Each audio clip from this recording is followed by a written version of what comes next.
सुनाज़िन programme जवाब खपे सां गॾु मां आहियां इम्तियाज़ में। अफ़सोसनाक दर्दनाक पूरी क़ौम उन ते अफ़सुरदा आहे, पूरी क़ौम खे ॾुख आहे। पाकिस्तान आर्मी हिन मुल्क जे लाइ ऐं अॼु हे मुल्क जेकॾहिं मज़बूत आहे, महफ़ूज़ आहे ऐं हिन जूं सरहदूं महफ़ूज़ आहिनि त इहो क्रेडिट पाकिस्तान आर्मी ॾे वञे थो। हर मुश्किल घड़ी में, चाहे फ्लड हुजे, चाहे अर्थक्वेक हुजे, चाहे इलेक्शन हुजे, सेंसिस हुजे, चाहे मैशियत में किरदारु हुजे, आर्मी चीफ जो उहो बि तव्हांजे साम्हूं आहे। हिकिड़ी अफ़सोसनाक ख़बर इहा, राति खां वठी पूरी क़ौम जेको आहे हिन ॾुख ऐं अफ़सोस में हुआ सीनियर अफ़सरान ऐं उहे ऐं corps commander Quetta general Sarfaraz Ali साहब, उन जी जहिड़े तरीक़े सां शहादत, ॿिया अफ़सरान DG Pakistan coast guard brigadier Amjad साहब उहो ऐं ब्रिगेडियर ख़ालिद साहब पायलट्स आहिनि, तक़रीबन 6 अफ़सरान जी जेकी शहादत थी आहे तमामु घणी अफ़सोसनाक थी आहे। उन ते ॾुख आहे पूरी क़ौम खे। ऐं मूंखे टेलीविज़न ते जॉइन कयो आहे ब्रिगेडियर रिटायर्ड अहमद सईद मिनाज साहब, दिफ़ाई तज्ज़िया निगारन। अचो तो उनसे गले मैं आपको वेलकम करता हूँ अपने शो में। बहुत शुक्रिया सर। किस तरह देख रहे हैं एक बड़ा अफसोसनाक दर्दनाक पूरी कौम इस गम में है, जिस तरह अफसरान जो है एक हेलीकॉप्टर हादसे में शहीद हुए, क्या कहेंगे शुहदा के हवाले से? एक चीज, दूसरी सर इसकी इंक्वायरी भी होनी चाहिए, क्या कहेंगे ब्रिगेड साहब? जी बिस्मिल्लाहिर्रहमानिर्रहीम। सबसे पहले तो इन्ना लिल्लाहि व इन्ना इलैहि राजिऊन। ये इंतहाई अंदरनाक और एक गमनाक किस्म की खबर है जिसमें पाकिस्तान आर्मी के इतने सीनियर ऑफिसर्स ने जाम शहादत नोश की है। इसके अगर मैं बैकग्राउंड के मुतालिक आपको बताऊं तो आपको हालिया बारिशों में आपको मालूम है कि बलूचिस्तान में जिस तरह तबाही फैली है, तो उसके हिसाब से बलूचिस्तान और सिंध का रास्ता जो है वो मुनक़ता हो चुका है, जो सड़कों के हिसाब से, और कलीदी जो ब्रिजेस हैं रास्ते में वो भी जो है तबाह बर्बाद हो चुके थे बारिशों की वजह से। तो इसमें चीफ आर्मी स्टाफ ने कमांडर 12 को, जो कि पूरे बलूचिस्तान के जिम्मेदार हैं लॉ एंड ऑर्डर के हिसाब से और इसके डेवलपमेंट के हिसाब से भी वो उसको देख रहे होते हैं, सिविल गवर्नमेंट की मदद कर रहे होते हैं। तो सिविल गवर्नमेंट और चीफ आर्मी स्टाफ के हुक्म के ऊपर इन्होंने ये सारा कल इस इलाके की रैकी करनी थी, जिसमें उन्होंने अपने जो उनके इंजीनियर के बॉस हैं, इंजीनियर कमांडर कोर इंजीनियर्स हैं ब्रिगेडियर खालिद, उनको भी साथ किया कि जिन्होंने बाद में ब्रिजेस बनाने थे, और DG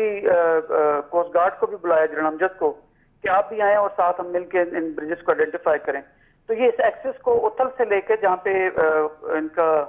कोस्ट गार्ड का एस्टेब्लिशमेंट है, वहां से लेके ये हब और विंदर और कराची की तरफ हब की तरफ आ रहे थे। तो इस एक्सेस को तमाम ब्रिजेस को ये नोटिफाई करते हुए आ रहे थे और उसके ऊपर प्लान मेरे में बनाया उन्होंने कि कैसे हम करेंगे, बिकॉज हब में मुझे पता चला कि आपस में बातचीत भी की है कि किस किस्म के ब्रिजेस होंगे। और कल सुबह फजर के आज फजर के मौके पे उन्होंने वापस बलूचिस्तान दूसरे एक्सेस को लेते हुए जाना था, उसमें ब्रिजेस को नोटिफाई करना था। तो ये इंतहाई जिम्मेदारी वाला और एक इंतहाई नेशनल इंपॉर्टेंस का काम ही कर रहे थे। लेकिन अनफॉर्चुनेटली विंदर के इलाके में उसका मौसम अचानक खराब हुआ सुना है, और ये हाइट्स भी थी और एक हवा का बहुत तेज रेला आया है जिसमें हेलीकॉप्टर जो है कंट्रोल से पायलट्स के बाहर हुआ। और ये बता चलो कि पायलट्स जो दोनों पायलट्स हैं तला और सईद, ये इंतहाई माहिर किस्म के पायलट हैं, उनके कई 100 घंटे फ्लाइंग के हैं इस मशीन के ऊपर, और हेलीकॉप्टर भी अपनी पूरी जो है टेक्निकल फिटनेस के ऊपर था।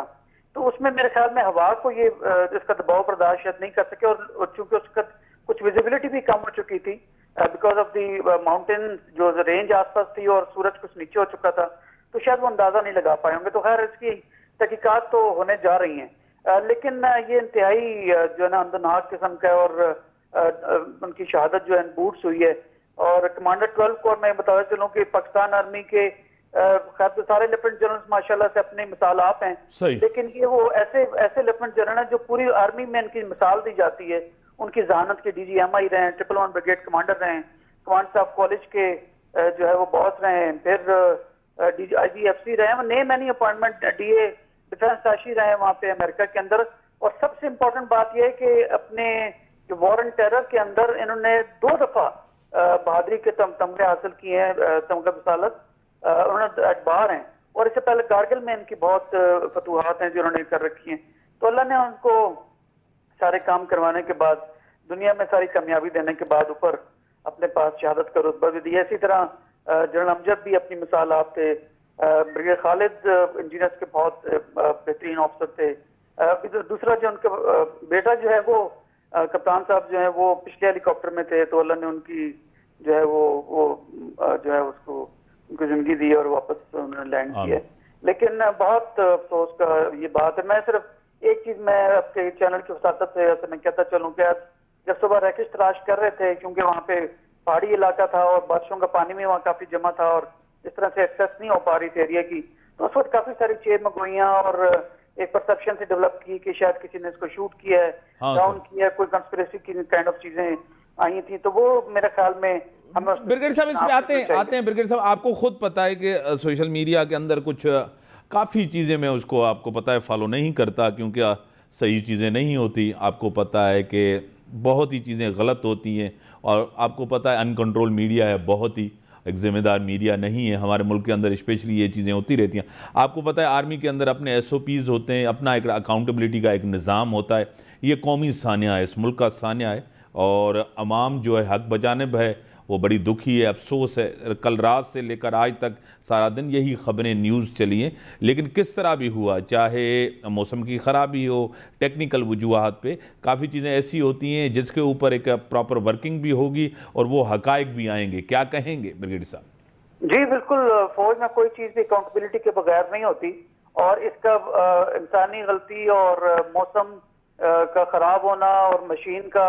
फिट ना होना, ये तमाम इस तरह के जितने एंगल्स बनते हैं, पॉसिबल एंगल्स जो किसी भी एक्सीडेंट की तरफ लीड कर सकते हैं, उनका बारीक बीनी के साथ जो है उसका मुशाहिदा किया जाएगा, उसकी इंक्वायरी की जाएगी। ना सिर्फ कि इसको मेरे ख्याल में इन्हें ओपन करना चाहिए और शायद करेंगे भी लाजमी, बल्कि ये इससे जो लेसन जो बंदा जो सबक सीखा जाता है, वो फिर आने वाले दिनों में हम जो अपने दूसरे मिशन हमारे फ्लाई कर रहे होते हैं, या जो हेलीकॉप्टर्स हमारे या कोई भी हमारी मशीन हवा में होती हैं, तो उनके ऊपर इंश्योर किया जाता है कि ऐसी गलती जो है दोबारा रिपीट ना हो। मैं ये बता दूं कि दोनों पायलट्स जो है हमारे ये सियाचिन के इलाके में फ्लाई कर चुके हैं,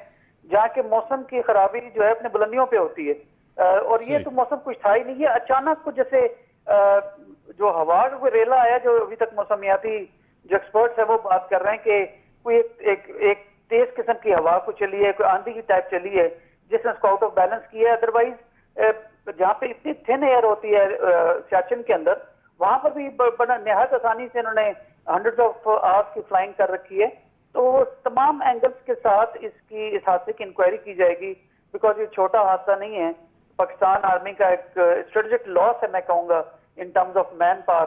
के इतने ज़हीन तरीन जनरल्स की जो है शहादत होना किसी टेक्निकल इंसानी गलती या मौसम की वजह से। तो अपनी गलतियों को सुधारने के लिए और उनसे सबक हासिल करने के लिए आई एम श्योर कि अब तक इंक्वायरी शुरू भी हो चुकी होगी और पाकिस्तान आर्मी ने कभी किसी चीज से जो है वो आई ब्लिंक नहीं की है और उसके जो भी मुहरकात सामने आएंगे, आई डोंट नो वो कौन के सामने रखेंगे या अपने महकमाना कार्रवाई जैसे भी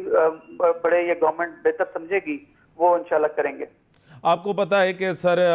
पाकिस्तान आर्मी और पाक फ़ौज की वजह से ये पूरा मुल्क महफूज है और रात को लोग जो हैं सुकून की नींद सोते हैं और पाकिस्तान आर्मी की अजीम कुर्बानियाँ भी है और पाकिस्तान आर्मी हर मुश्किल घड़ी में पाकिस्तान के साथ, चाहे वो आपके बारिशें हो उनकी तबाही हो, चाहे अर्थक्वेक हो, चाहे आपके पास फ्लड आते हैं, चाहे आपके पास इलेक्शन हो, चाहे आपके पास सेंसेस हो, सब चीज़ में आर्मी का एक बड़ा रोल होता है। हालिया बारिशों से भी, क्योंकि आपके साथ डिस्कशंस मेरी होती रहती है टॉक शो में, हालिया बारिशों से एक बड़ी तबाही, इससे पहले कोविड था, कोविड के दौरान हुकूमत की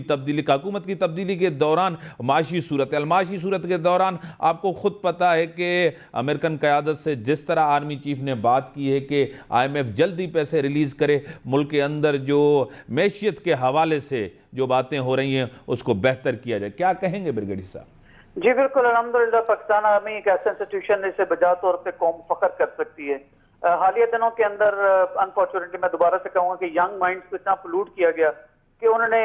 चीफ आर्मी स्टाफ के बारे में अजीब किस्म की पोस्टिंग करना शुरू की, जिससे कि मेरे ख्याल में आर्मी में बहुत ज्यादा आर्म फोर्सेस के अंदर बहुत बेचैनी भी पाई गई। लेकिन चूंकि हम एक प्रोफेशनल फोर्सेज हैं तो हम पीछे पलट के नहीं देखते, हम अपने ऑब्जेक्टिव की तरफ सिर्फ अपनी मरकूज निगाह को उधर मरकूज रखते हैं और आर्मी ऑफिसर्स और जवान वो एक मुट्ठी बन के काम करते हैं, पीछे मुड़ के ये सियासत को उस तरह डिस्कस करते नहीं है, ना हमारा मैंडेट है ना हमने करना है। और ऐसे जब से ए पोलिटिकल एक वो पहले जरूर गवर्नमेंट कहा करती थी इसमें सपोर्ट कर दें, इसमें सपोर्ट कर दें, तो आर्मी उनको जरूर मीडिएट करवाया करती थी कि ठीक है आप मिल के बैठें ताकि अंदरूनी हालात बेहतर होंगे तो बैरूनी जो खतरात है उनको हम एड्रेस कर सकेंगे। तो अभी जिस तरह के हालात चलना शुरू हुए थे पिछले कोई 8-9 महीनों से पिछली गवर्नमेंट के होते हुए जब वो जाने वाली थी, तो इस तरह इतने दिल बर्दाश्ता हुए कि शायद उन्होंने कहा बस हम साइड पे अपने आउटर बाउंड्रीज को देखेंगे, आप अंदर जो करना आपकी मर्जी है। तो इसमें कोई दो राय नहीं है कि जितनी आपकी नागहानी सूरतें आती हैं उसमें पाक फौज जो है वो सबसे आगे और फॉलोड बाय नेवी और एयरफोर्स भी होते हैं। मैं ये भी बताऊं कि हमारे ब्रिगेड में, हमारे यूनिट्स के अंदर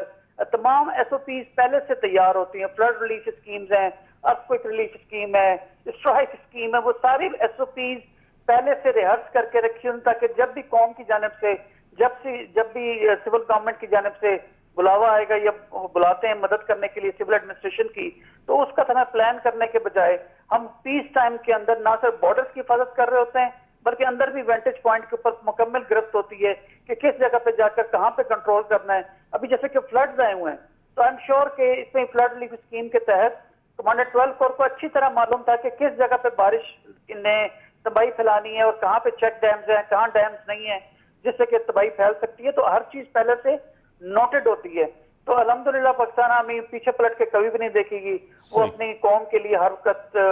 जो है तैयार रहेगी उनकी खिदमत करने के लिए। बस एक सदा है अपनी कौम से कि पाकिस्तान फौज की, पाकिस्तान फोर्सेस की बैशिंग ना करें फॉर गॉड सेक। इस तरह करने से मोरल डाउन होता है और मोरल अगर डाउन हो तो फिर वो फौजें जो है वो चलती अक़वाम की सपोर्ट के ऊपर है, पैसे पे या खाने पे नहीं चलती हैं। हमारी तो तनख्वाहें भी फौज में उस तरह से नहीं होती हैं जिस तरह से हालात में, पाकिस्तान के हालात में या सियाचिन में, कश्मीर में जिस तरह से हम रहते हैं। और कभी एक सिंगल आपने सेंटेंस शायद ही किसी सुनाओ कभी किसी को शिकायत करते हुए, जबकि ऑन द कॉन्ट्रेरी अगर आप इस इंडियन सोल्जर्स का देखें तो उनके यूट्यूब चैनल्स और मुख्तलिफ मीडिया इन चीजों से भरे पड़े हैं। लेकिन आपको मेरे ख्याल में शायद एक भी ऐसा वाकया इतना सोशल मीडिया का दौर होने के बावजूद नजर नहीं आएगा जिसमें कोई सोल्जर्स या ऑफिसर्स अपनी कमान के मुतालिक, अपनी जिंदगी के मुतालिक, अपने लाइफस्टाइल के मुतालिक, अपने खाने पीने के मुतालिक, द काइंड ऑफ वेपन्स उनके पास उनके मुतालिक कभी शिकायत की हो, क्योंकि मकसद सिर्फ एक है,